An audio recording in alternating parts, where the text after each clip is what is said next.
हमने अपनी last class में जो डिस्कस किया था वो टॉपिक था average atomic mass. Average atomic mass. आज वाली जो क्लास में हम डिस्कस करेंगे वो रहेगा रेडियो एक्टिव आइसोटॉप्स। जो आज हमारा टॉपिक रहेगा बेटा, ये लास्ट टॉपिक है, फिर हमारा ये चैप्टर कंप्लीट हो जाएगा। That is the radio active isotopes. तो लास्ट टाइम हमने पढ़ा था कि आइसोटॉप्स क्या होते हैं। हम कम से कम 2-3 बार 3 लेक्चर्स में ये वाली बात डिस्कस कर चुके हैं कि आइसोटॉप्स क्या होते हैं। और अब हम बात करेंगे, जो आइसोटॉप्स होते हैं वो कई तरह के होते हैं। एक होता है मतलब रेडियो एक्टिव, और दूसरे वाले होते हैं नॉन रेडियो एक्टिव। इनमें फर्क क्या होता है, और जो रेडियो एक्टिव आइसोटॉप्स हैं उनको हम किस तरीके से हमारी बहुत सारे डेली लाइफ के पर्पजेज हम बोल सकते हैं, या फिर हम ऐसे बोल सकते हैं कि हमारी बहुत सारी चीजों में हेल्प करते हैं रेडियो एक्टिव आइसोटॉप्स। तो उनके बारे में हम डिस्कस करेंगे। सबसे पहले हम बात करेंगे आइसोटॉप्स क्या था। फिर से वही वाली बात है, जैसे हम मान लीजिए किसी भी एलिमेंट का एटॉमिक नंबर सेम रहता है, लेकिन उनका अगर मास नंबर डिफरेंट है तो वो आपस में क्या बोले जाते हैं, आइसोटॉप्स बोले जाते हैं। तो आइसोटॉप्स को, जो ये आइसोटॉप्स होते हैं, आइसो मतलब सेम, ठीक है। इन आइसोटॉप्स को हम 2 कैटेगरीज में कैटेगराइज करवाते हैं। एक होता है रेडियो एक्टिव और एक होता है non radio active. Non radio active isotopes. फर्क क्या है उसके बारे में बात करेंगे। नॉन रेडियो एक्टिव आइसोटॉप्स, इन दोनों में इनमें फर्क क्या है उसके बारे में हम बात करने वाले हैं।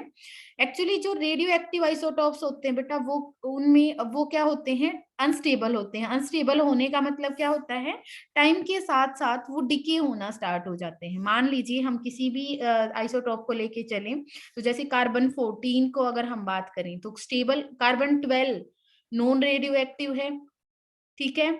जबकि कार्बन 14 क्या है, रेडियो एक्टिव है। इसका मतलब क्या है, पॉइंट क्या है, रेडियो एक्टिव का मतलब होता है बेटा जो टाइम के साथ डिके करे। यानी ये कार्बन 12 कार्बन 14 लिखने का क्या मतलब है, ये इसका सिर्फ इतना सा मतलब है कि ये जो कार्बन का एटम है उसका मास 12 है, और जो दूसरा कार्बन का एटम है उसका मास 14 है। सिंपल है ये वाली। तो कार्बन 12 तो स्टेबल रहेगा, मतलब जैसा है वैसा का वैसा रहेगा। ऐसा नहीं है टाइम के साथ ही डिके होना स्टार्ट हो जाएगा, मतलब अनस्टेबल नहीं है। तो जो स्टेबल होते हैं वो नॉन रेडियो एक्टिव आइसोटॉप्स होते हैं। स्टेबिलिटी बहुत जरूरी है, ऐसी बात नहीं है। नॉन रेडियो एक्टिव आइसोटॉप्स बहुत जरूरी होते हैं। जैसे जो हम कार्बन 12 हमारे एनवायरमेंट की अगर हम बात करें तो वहां पे कार्बन 12 जो होता है वो बहुत प्रचुर मात्रा में पाया जाता है, और ये मतलब स्टेबल है। लेकिन कार्बन 14 या फिर कार्बन 13 की अगर हम बात करते हैं तो ये क्या बोले जाते हैं, रेडियो एक्टिव आइसोटॉप्स बोले जाते हैं।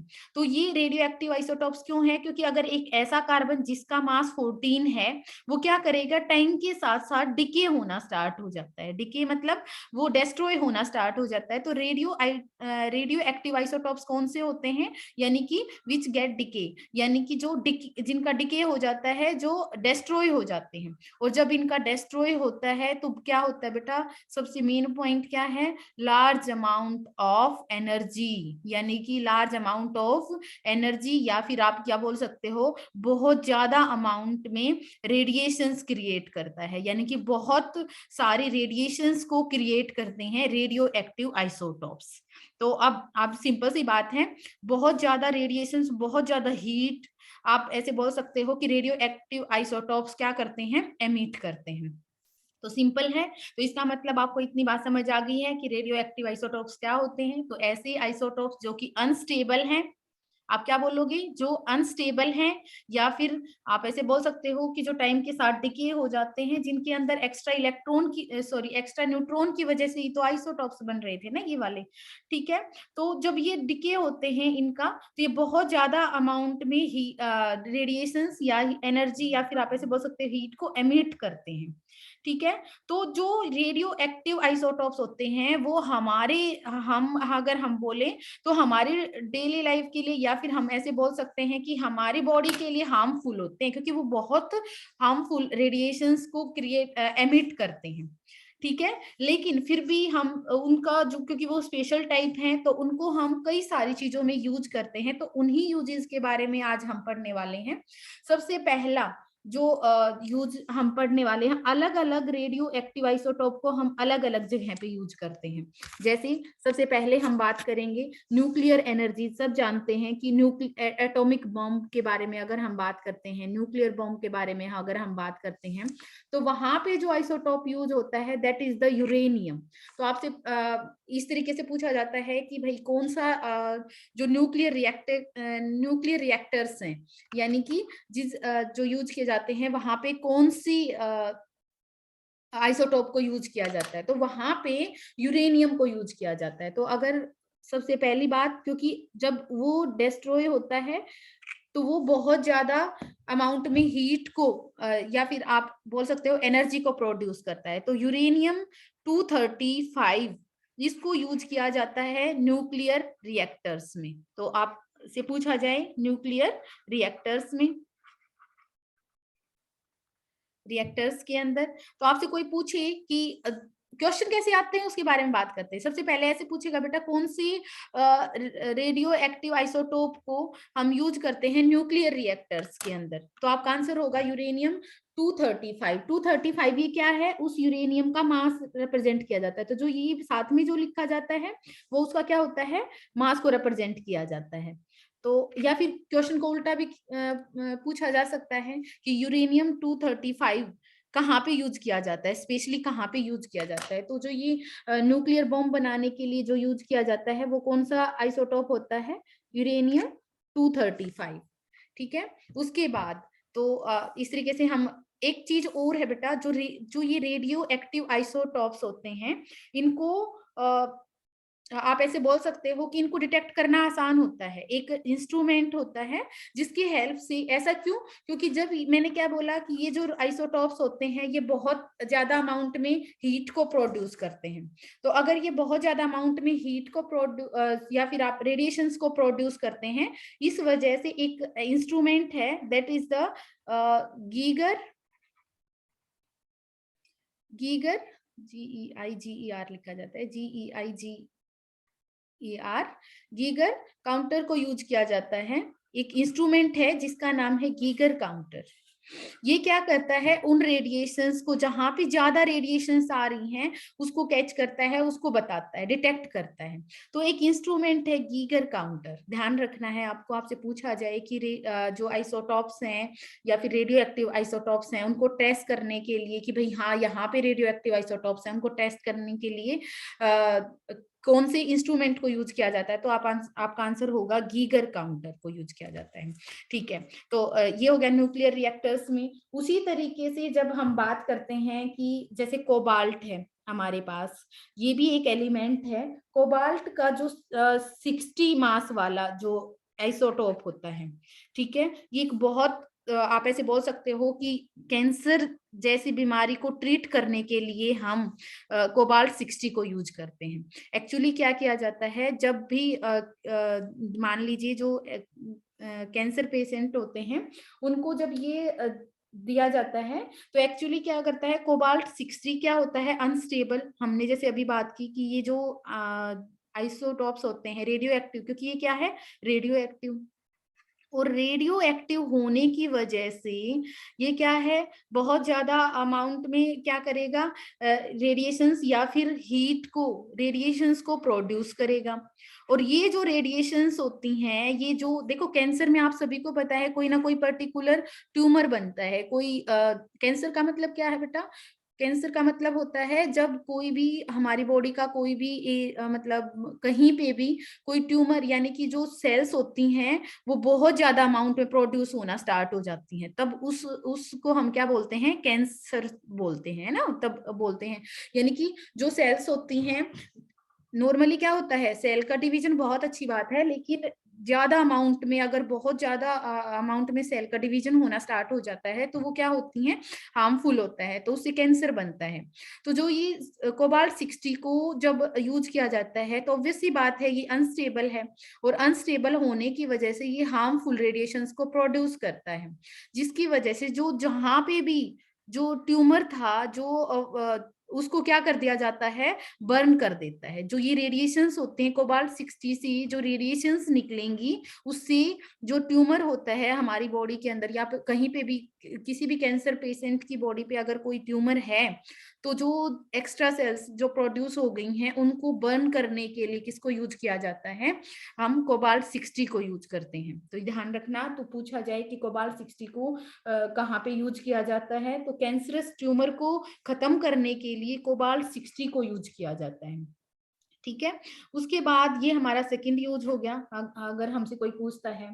थर्ड जो होता है, इसी तरीके से हम बात कर सकते हैं कि जो जैसे गैस की पाइपलाइंस होती हैं, गैस पाइपलाइंस के अंदर, तो गैस पाइपलाइंस के अंदर क्या होता है बेटा, जब हम, ध्यान से सुनना है, जैसे मान लीजिए हम की कोई भी गैस पाइपलाइन की बात करें, तो उसमें लीकेज स्टार्ट हो गई है। मान लीजिए हम क्या करें, लीकेज स्टार्ट हो गई और हमें ये नहीं पता चल रहा है कि वो जो गैस निकल रही है वो कहाँ से निकल रही है। अब मैं दोबारा से रिपीट करती हूँ। हमने मान लीजिए हम यहाँ गैस की पाइपलाइंस हैं, हम तो सिलेंडर से यूज करते हैं, लेकिन बहुत आपको पता है ना कि जो पाइपलाइंस भी होती हैं गैस की, घरों में यूज करने के लिए भी पाइपलाइंस के थ्रू भी गैस को लाया जाता है। तो अगर मान लीजिए कहीं से वो लीक हो गई है, ठीक है, तो ऑब्वियस सी बात है, ये तो मतलब अच्छी बात नहीं है।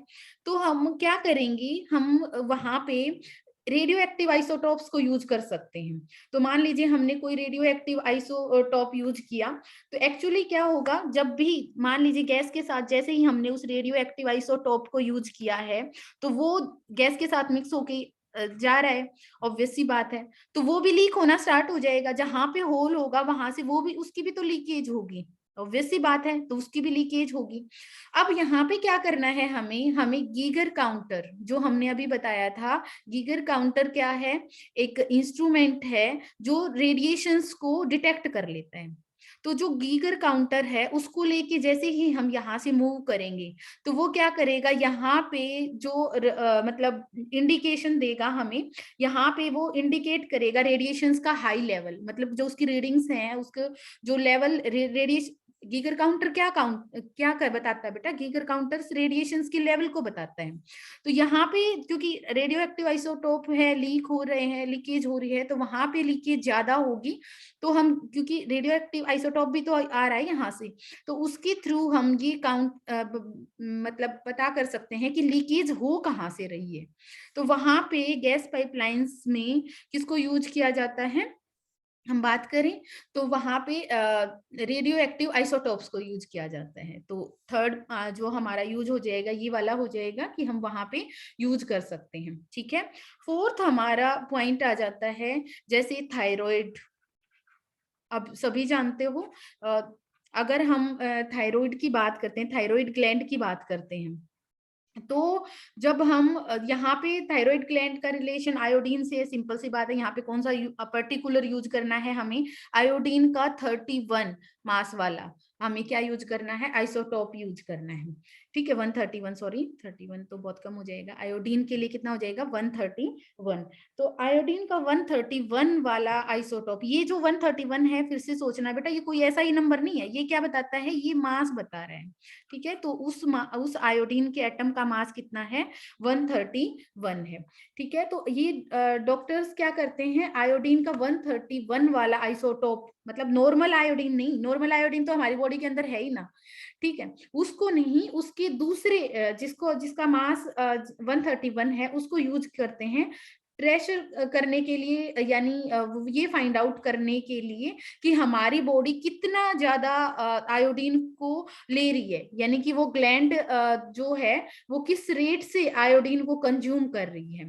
ठीक है, तो वो ये फाइंड आउट करने के लिए हम क्या करवाते हैं, इसको लेते हैं पर्टिकुलरली, जितनी ज्यादा अमाउंट यहाँ पे यूज होती है, उससे हमें पता चल जाता है कि जो थायराइड की जो एक्टिविटी है, मतलब देखो आप सभी जानते हो ना कि कभी देखा होगा, ऐसे पर्सन भी होंगे जिसको ये बोला होगा, आपके आस पड़ोस में भी आपने देखा होगा कि ये बोलते हैं कि थायराइड हो गया है। थायराइड मतलब कि ग्लैंड का सेक्रीशन अगर प्रॉपर अमाउंट में नहीं होता है, हम ऐसे बोल सकते हैं कि अगर वो सेक्रेशन प्रॉपर अमाउंट में नहीं होता है बेटा, तो क्या होती है हमारी बॉडी में कई तरह की मतलब डिस्टरबेंसेस होती हैं, जैसे बॉडी वेट बढ़ जाता है या बॉडी वेट ज्यादा घट जाता है।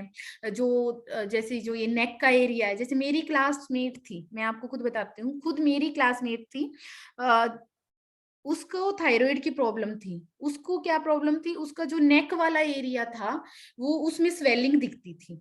मतलब वो ज्यादा, जैसे हमारी नॉर्मल जो हम बात करें उसकी बजाय उसका जो नेक वाला जो एरिया था उसमें बहुत ज्यादा स्वेलिंग आ गई थी। तो ऑब्वियसली बात है, उसको थायराइड का जो सेक्रीशन है वो अलग हो गया है। तो वहां पे उसको चेक करने के लिए, यानी कि उसकी एक्टिविटी को डिटेक्ट करने के लिए हम किसको यूज करते हैं, आयोडीन 131 को यूज करते हैं डिटेक्शन के लिए। तो यहाँ पे मतलब जो गोइटर, आप सभी को पता है ना, घेंगा जिसको हम बोलते हैं गोइटर, ये तो सबको पता है ना कि एक ये बोलते हैं ना, एक चुटकी नमक, या फिर आप ऐसे बोलते हो कि जो ऐड आती है बेटा उसके अंदर भी बोला जाता है ना कि आयोडीन युक्त नमक। ठीक है, तो एक्चुअली जो होता है, जो हम सॉल्ट लेते हैं उसके अंदर आयोडीन होना बहुत जरूरी होता है, क्योंकि आयोडीन हमें किससे बचाता है, गोएटर नाम की बीमारी से बचाता है। ठीक है, तो इसको डिटेक्ट करने के लिए, थायराइड ग्लैंड की एक्टिविटी को डिटेक्ट करने के लिए हम आयोडीन की ही ट्रेस को यूज, ऐसा नहीं है किसी को भी यूज कर लेंगे, ये आपको पता होना चाहिए। मैं पर्टिकुलरली क्या सिखाना चाह रही हूँ, ऐसा नहीं होता बेटा कि किसी भी रेडियो एक्टिव सुन लिया तो हम किसी को भी यूज कर लेंगे, क्योंकि यहाँ पे फंक्शनिंग कौन है, आयोडीन होता है। ठीक है, थायराइड का रिलेशन किससे होता है, आयोडीन से होता है, गोएटर का रिलेशन आयोडीन से। तो आपको आयोडीन वाला ही आइसोटोप यूज करना है, तो इस चीज का ध्यान रखना है। नेक्स्ट हम, हाँ, अगर हम बात करें तो नेक्स्ट यूज होता है हमारी जो मेडिसिन्स के अंदर, या फिर अब देखो मैंने आपको क्या बताया कि ऐसा नहीं है कि हम कुछ भी ले लेंगे और ठीक हो जाएंगे, ऐसा नहीं होता। रेडियो एक्टिव आइसोटॉप्स मैंने अभी आपको सिखाया बेटा कि बहुत हार्मफुल होते हैं। हम उसको हम अगर क्योंकि अगर हमारी बॉडी में कोई ऐसी चीज चली जाए जो रेडिएशंस को एमिट करेगी तो वो हार्मफुल है बेटा, बिल्कुल। तो एक्चुअली हम वहां पे क्या करवाते हैं, जैसे कोई भी बीमारी हो जाए, कोई ट्यूमर हो जाए या फिर ब्लड क्लॉट्स हो जाते हैं, तो वहां पे जो रेडियो एक्टिविटी है, ऐसा आइसोटोप जो कम, आप ऐसे बोल सकते हो जिसकी एक्टिविटी कम हो, रेट भी तो अलग अलग हो सकती है काम करने की। ठीक है, तो वो रेडियो एक्टिविटी अलग अलग होनी चाहिए। तो जिस ऐसा आइसोटोप, ऐसा ऐसा रेडियो एक्टिव आइसोटोप जिसकी एक्टिविटी क्या होती है, कम होती है, उसको हम क्या करते हैं, यूज करते हैं मेडिसिन के तौर पे। थोड़ा बहुत जो हमारे लिए हार्मफुल ना हो उस आइसोटोप को हम यूज करेंगे। ऐसा क्यों, उसको यूज करने से क्या होगा, क्योंकि जो रेडियो एक्टिव आइसोटोप्स होते हैं जो हम मेडिसिन में यूज करते हैं, वो माइल्ड होते हैं, यानी कि ज्यादा हार्मफुल नहीं होते हैं, क्योंकि हार्मफुल को हम ले ही नहीं सकते। तो जैसे जहां पे भी ट्यूमर वगैरह होगा हमारी बॉडी के अंदर, जहां पे भी ट्यूमर या फिर ब्लड क्लॉट्स होंगे, ब्लड के क्लॉट्स होंगे, वहां पे यूज करते हैं हम किसको, रेडियो एक्टिव आइसोटॉप्स। कौन कौन से, जैसे सोडियम है, सोडियम का नॉर्मली मास कितना होता है 23। तो सोडियम आप सभी को पता होगा ना, सोडियम पोटेशियम पंप हमारी जो बॉडी के अंदर, इसका भी जो हमारी फंक्शनिंग है उससे बहुत बड़ा रिलेशन है। अरे किसी का बीपी कम हो जाए तो नमक डाल के पिला दो एक्सेट्रा वगैरह, ये तो पता होगा ना। तो वहां पे सोडियम से रिलेशन होता है बेटा वहां पे। ठीक है, तो पॉइंट क्या है वहां पे, ये तो नॉर्मल है, ये तो isotope radio non radio active है। लेकिन सोडियम 24 अगर हम लेते हैं तो ये क्या है, एक रेडियो एक्टिव आइसोटोप है। ठीक है, तो अगर कहीं पे भी ज्यादा क्लोट हो गया है, ज्यादा अगर हमने सोडियम 24 को अगर यूज किया है, तो वहां पे ज्यादा अमाउंट में कलेक्ट हो जाएगा सोडियम 24 जाके। तो उससे हम क्या करवा सकते हैं, हमें ये पता चलेगा, हम अगर कंज्यूम दवाई की फॉर्म में या फिर मेडिसिन की फॉर्म में या फिर इंजेक्शन की फॉर्म में, किसी भी फॉर्म में अगर हम सोडियम 24 को ले लेते हैं, तो ये जो सोडियम 24 के अमाउंट है वहां पे ब्लड वाले एरिया में, ब्लड क्लोट्स की जगह पे या फिर मेडिसिन वाली जगह पे जाके ज्यादा क्या हो जाता है, अकुमुलेट हो जाता है, यानी कि इकट्ठा हो जाता है, जिससे हम क्या करवा सकते हैं, जिसे हम फाइंड आउट कर सकते हैं कि यहाँ पे पर्टिकुलर जगह पे ब्लड क्लोट है, यानी कि हमारी बॉडी में कहाँ पे ब्लड क्लोट बना हुआ है या फिर कहाँ पे ट्यूमर है। इस चीज को चेक करने के लिए हम सोडियम 24 को यूज करते हैं, या फिर आर्सेनिक 74 को यूज किया जाता है। तो दो पर्टिकुलर आपसे पूछे तो आप इन दोनों का नाम लिख सकते हो। तो ये दो हो गए हमारे पास जो इम्पोर्टेंट हैं और हमें करने हैं। हाँ, इसके अलावा एक कार्बन 13 आता है बेटा। कार्बन 13 जो होता है, कार्बन 13 जैसे मान लीजिए डेड पर्सन्स, जो आपकी बुक के अंदर ये वाला मेंशन नहीं है। कार्बन 13 से हम ये पता करते हैं कि कोई भी जो लिविंग ऑर्गेनिज्म है, मान लीजिए हमें कोई स्केलेटल मिल जाता है, ठीक है, तो हम ये पता करने के लिए कि ये जो स्केलेटल है या ये पर्सन है, ये इसकी डेथ कब हुई थी, इसको उसके जो लाइफ टाइम को फाइंड आउट करने के लिए, तो आप क्या लिखोगे, लाइफ टाइम को फाइंड आउट करने के लिए कि कितने कितना लाइफ टाइम है, कितने दिन पहले उसकी डेथ हुई होगी। इन चीजों को ट्रेस करने के लिए हम किसको यूज करते हैं, कार्बन 13 को यूज करते हैं। ठीक है, तो ये एक और यूज हो गया हमारे पास। तो रेडियो एक्टिव आइसोटोप से रिलेटेड अगर आपसे कोई भी क्वेश्चन करता है तो आपको ये वाला टॉपिक बहुत अच्छे से कर लेना है, आसान बहुत है। मेरी तरफ से ये वाला कवर हो गया बेटा। अगर किसी को कुछ भी डाउट है तो वो हैंड रेज कर सकता है।